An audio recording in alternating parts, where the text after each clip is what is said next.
Good morning, students.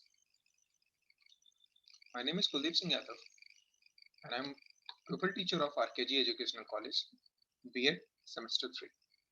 So आज हम लोग साइंस के एक बहुत ही स्पेशल टॉपिक एयर पॉल्यूशन के बारे में जानेंगे कि आखिर एयर पॉल्यूशन क्या होता है। So जैसा कि हम लोग जानते हैं कि हवा हम सभी के लिए आवश्यक है. That is very necessary to live in this earth. It is the main component जो हर एक लिविंग ऑर्गेनिज्म को चाहिए होता है. कभी सोचा है कि यदि यह पॉल्यूट हो जाए तो क्या होगा? सो बेसिकली आज हम लोग इस टॉपिक में एयर पॉल्यूशन में क्या क्या कवर अप करने वाले हैं. सबसे पहले हम जानेंगे कि इसकी डेफिनेशन क्या है. देन हम जानेंगे कि टाइप्स ऑफ एयर पॉल्यूशन क्या क्या है. फिर कॉजेस और इसके क्या क्या इफेक्ट होते हैं, आखिर इसका क्या कॉजेस है, क्यों ऐसा हो रहा है और इसकी वजह से कौन कौन से इफेक्ट आ रहे हैं. Then source of air pollution भी हम लोग देखेंगे कि आखिर मेन सोर्स क्या है इसके.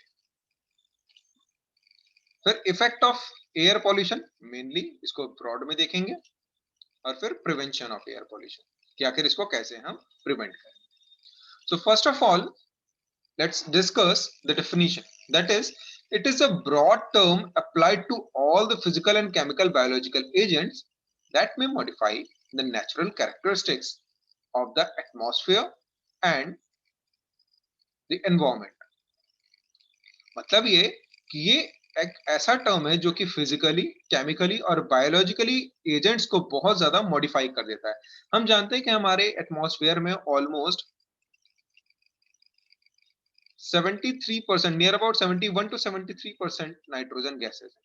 हमारा जो भी सराउंडिंग है, हमारी जो हमारा वातावरण है या जो हमारे चारों तरफ एयर मौजूद है, उसमें 70 to 73% नाइट्रोजन है एंड रिमेनिंग 21% इज अप्रोक्सीमेशन में ऑक्सीजन है. और ये ऑक्सीजन बहुत ज्यादा जरूरी होती है लिविंग ऑर्गेनिज्म के लिए. तो जब ये जो एयर है अगर वो पॉल्यूट हो जाए, मतलब ये कि इनके अलावा कुछ ऐसे केमिकल्स, फिजिकल या बायोलॉजिकल चीजें इसमें आकर के इन्वॉल्व हो जाएं जो कि हमारी बॉडी को बहुत ज्यादा हार्म करें, सो उस कंडीशन में हम लोग बोलते हैं कि एयर पॉल्यूट हो गई, एयर पॉल्यूशन. ठीक है. सो बेसिकली अगर हम लोग बात करें कि टाइप ऑफ एयर पॉल्यूशन की, सो यहाँ पर दो टाइप के होते हैं, प्राइमरी एयर पॉल्यूटेंट और सेकेंडरी एयर पॉल्यूटेंट.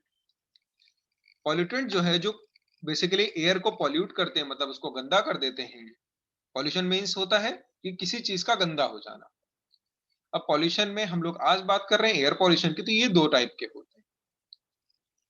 पहला है प्राइमरी एयर पॉल्यूटेंट और दूसरा है secondary air pollutant. Primary air pollutant की अगर हम बात करें तो वो है carbon monoxide, sulphur dioxide, nitrogen oxide, carbon dioxide और नाइट्रस ऑक्साइड. और वहीं अगर हम सेकेंडरी पॉल्यूटेंट्स की बात करें तो उसमें आता है sulphur trioxide, sulphuric acid, HNO3 मतलब nitric acid, ozone gas, H2O2 hydrogen peroxide, most nitrides and sulphates. So ये हमारे प्राइमरी पॉल्यूटेंट कहलाते हैं सारे, और ये हमारे कहलाते हैं secondary pollutant. So now moving to the next, see causes and effects of pollution. Air pollution के क्या क्या कॉजेज है. सबसे पहला है एसिड रेन, फिर black carbon pollution, next is particulate pollution, another one is outdoor air pollution, indoor air pollution, ozone depletion or greenhouse effect. So these are the main causes and effects. Acid rain की वजह से air pollute होती है. Black carbon pollution, जितना ज्यादा हम लोग carbon produce करते हैं उससे एयर हमारी पूरी की पूरी पॉल्यूट होती जाती है, वहां पर ऑक्सीजन लेवल कम होता जाता है, दूसरी गैसेस का लेवल बढ़ता चला जाएगा.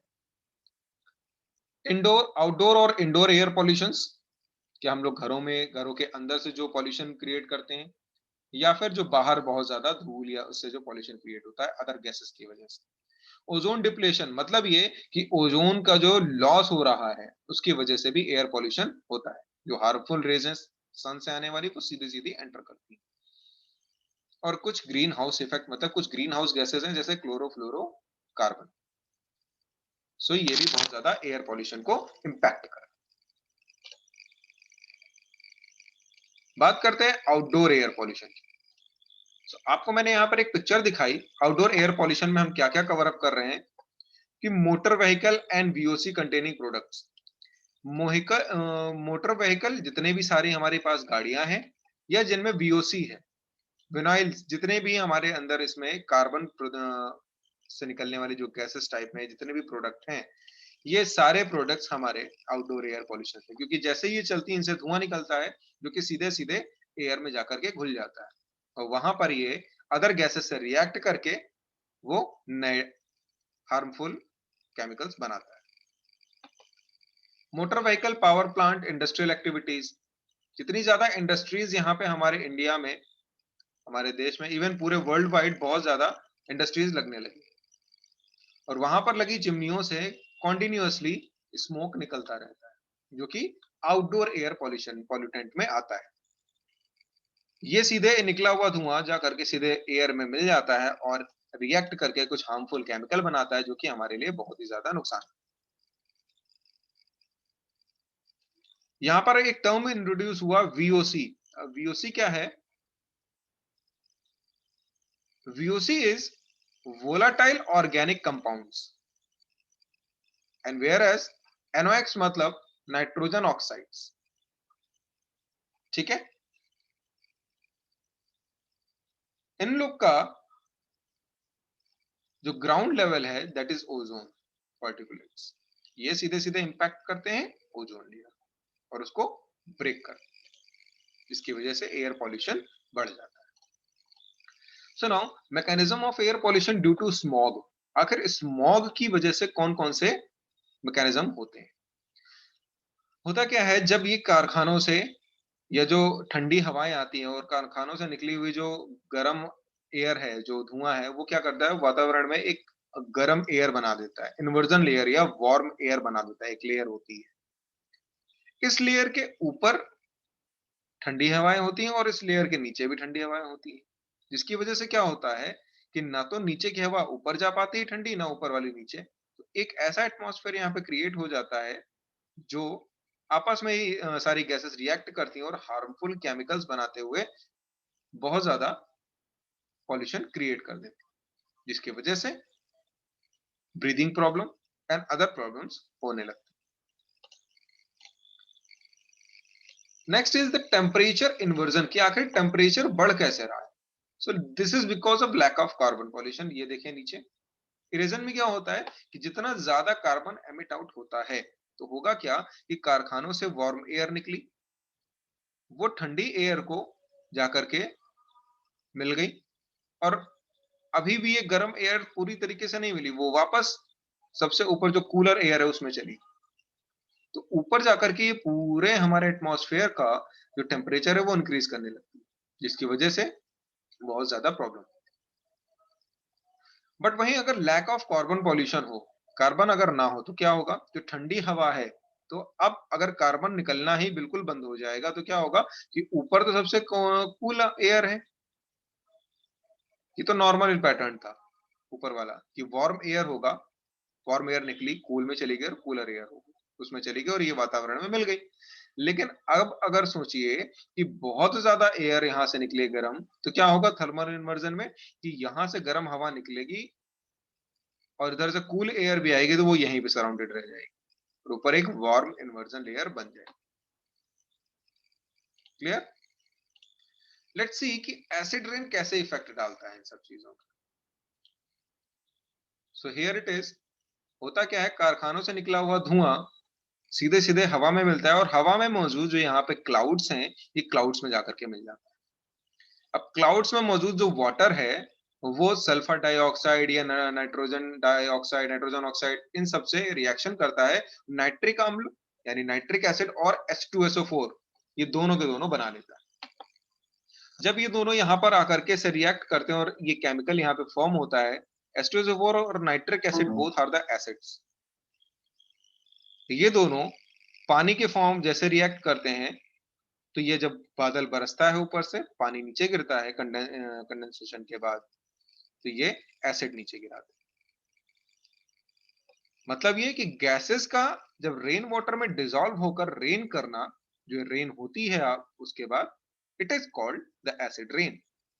एसिड रेन बेसिकली जो प्लांट लाइफ है उसको किल कर देती है, रिवर को हमारे पॉल्यूट कर देती है, पूरा का पूरा वाटर यहाँ पे गंदा हो जाता है, और जितने भी यहाँ पे वाटर जो एक्वेटिक एनिमल्स हैं वो सारे के सारे डेड होने लगते हैं। ठीक है, so now moving to the next, let's see कि एटमॉस्फेयर में और क्या ग्रीन हाउस गैसेस आखिर कैसे इंपैक्ट डालती हैं। ग्रीन हाउस गैसेस में देखिए क्या होगा कि अर्थ से सोलर रेडिएशन जो आता है, तो वो ओजोन लेयर क्या करती है, उस रेडिएशन को बहुत कम अंदर आने देती है, बाकी रिफ्लेक्ट कर देती है, लेकिन कुछ पार्ट अंदर चला जाता है। तो ओजोन लेयर की वजह से क्या हो जाता है कि ये अगर वो डिप्लेशन होती रही, अगर ओजोन लेयर डैमेज हो जाती है, तो ये जो ग्रीन हाउस इफेक्ट है, जो कुछ गैसेस है स्पेसिफिक टाइप की, वो सूर्य से सीधे इस ओजोन लेयर को तोड़ती हुई अंदर आ जाती है, और ये रेडिएशन हमारे जो लिविंग ऑर्गेनिजम्स हैं उनके लिए बहुत ज्यादा प्रॉब्लम क्रिएट करती है। So some of infrared radiation passes through the atmosphere, but most of it absorbed and re-emitted in the all direction by greenhouse gases, molecules and clouds. The effect of this is due to the warm earth surface and lower atmosphere. ये ऐसा तब होता है जब atmosphere का जो temperature है वो कम हो और अर्थ का टेम्परेचर ज्यादा।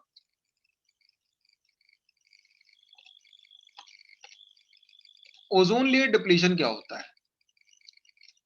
Let's see, ozone layer depletion क्या है basically? So ozone layer depletion is because of the chlorofluorocarbons. ये केमिकल जो CFC गैसेस हैं, ये ओजोन लेयर को ब्रेक करना शुरू कर देते हैं, उसको डैमेज करना शुरू कर देते हैं। इससे क्या होता है कि जो अल्ट्रावायलेट जो रेज हैं UVB, वो सीधे सीधे एटमॉस्फेयर में एंटर कर जाती है, और जब एंटर करती है तो वो हमें बहुत ज्यादा डैमेज करती है। जिसका इफेक्ट क्या क्या होता है? इफेक्ट ऑफ एनवायरनमेंट में ओजोन डिप्लीशन हुई, अगर ओजोन लेयर डैमेज होती है तो कौन कौन से इफेक्ट होते हैं कि क्रॉप डैमेज हो जाती है, पहली चीज, जितनी भी फसलें हैं वो सारी की सारी नष्ट हो जाती हैं। Urban pollution and material damage, जितना भी ग्रामीण इलाकों का क्षेत्र है, अर्बन पॉल्यूशन मतलब जो अर्बन पॉल्यूशन यानी जो यहाँ पे हम लोग पॉल्यूट कर रहे हैं वो बहुत ज्यादा इम्पैक्ट करता है, और जितना भी मटेरियल है वो सब डैमेज होने लगता है। Effect of human being is malnutrition हो जाता है, यानी कुपोषण का शिकार हो जाता है बच्चा या कोई भी व्यक्ति। Weekend immune system and skin cancer, immune system weak हो जाएगा और स्किन कैंसर के चांस बढ़ जाते हैं। और दूसरा, acute I defects and contract, हमारी जो आंखें हैं वो और छोटी हो जाती हैं इसकी वजह से, और एक डिफिशियंसी क्रिएट हो जाती है कि आंखें पूरी तरीके से नहीं खुल पाती। क्लियर हो रहा है ये?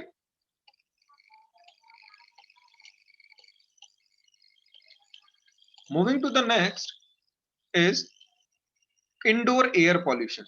क्या आखिर इंडोर एयर पॉल्यूशन क्या होता है? so, देखते हैं हम लोग। Indoor air pollution is like, पहला बेडरूम में देखते हैं, पुअर वेंटिलेशन। अगर आपके घरों में वेंटिलेशन की प्रॉपर सुविधा नहीं है तो क्या होगा?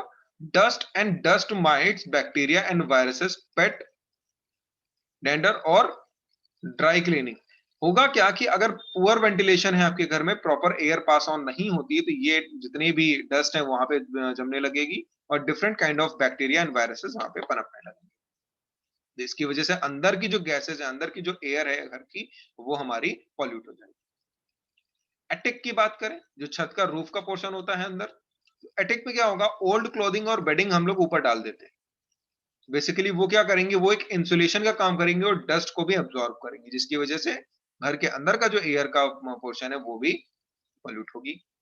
Bathroom, showers, plumbing, leaks, household cleaners, waste baskets, drinking cups, dumping, carpeting and flooring, and bacteria and viruses. So these जो बेडरूम जो बाथरूम्स है वहां से भी बैक्टीरिया एंड वायरसेस क्रिएट हो जाते हैं। कैसे कि शावर कंटिन्यूअसली चलता रहता है, उसमें धीरे धीरे अगर डिप्लीशंस कोई भी गंदगी जमा होनी शुरू हुई तो वो वहां पर बैक्टीरिया और वायरसेस का भी इंक्रीमेंट होने लगा। लिविंग एरियाज में अगर कोई टोबैको खा रहा है तो टोबैको स्मोक वहां पर फैल जाता है। Furniture and carpeting, pets, wood, stoves and fire places.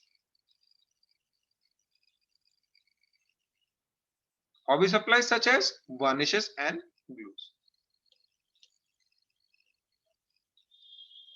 Garage, air pollutant हमें यहां भी मिल जाते हैं।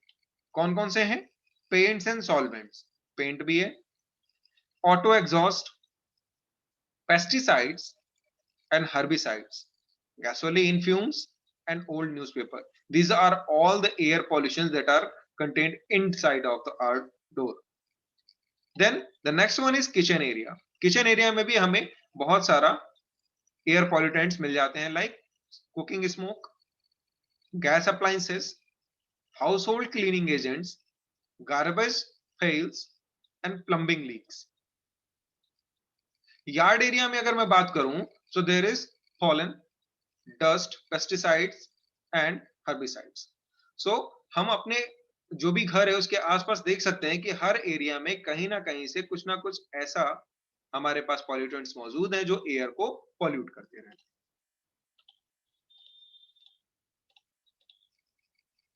बेसिकली सोर्सेस क्या क्या है?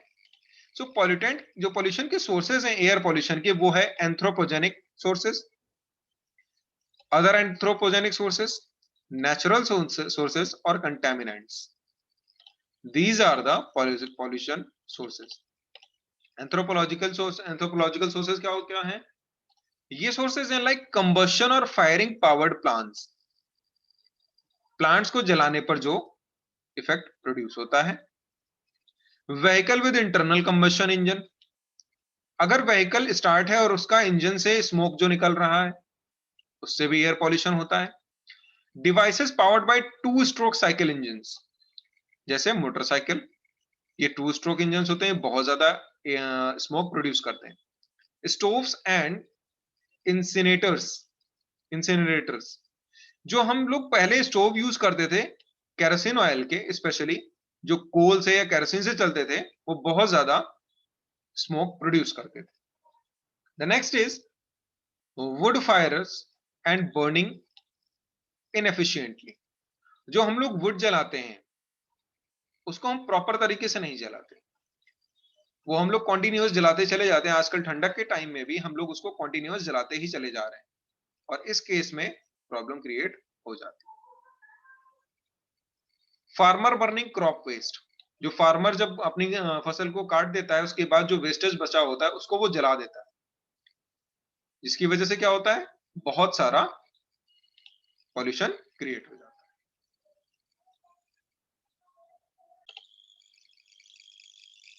Moving to the next, other anthropological sources. Other कौन कौन से सोर्सेज हैं देख लेते हैं। Aerosol sprays and refrigerators, dust chemicals, military actions like testing of nuclear bombs, poisonous gases and germs warfare. military actions जैसे न्यूक्लियर लोग बॉम्ब एक्सप्लोज करते रहते हैं, उसके बाद पॉइजनस गैसेस उससे रिलीज होती हैं, तो वो भी एक बहुत बड़ा इम्पैक्ट डालते हैं air pollution. Waste deposition in landfills which generates methane, जब हम लोग बहुत ज्यादा कचरा ऐसे ही छोड़ देते हैं मैदानों में तो वो मीथेन गैस को जनरेट करता है, जिसकी वजह से एयर और ज्यादा पॉल्यूट हो जाती है और सांस लेने में प्रॉब्लम। नेचुरल रिसोर्सेज कौन कौन से हैं?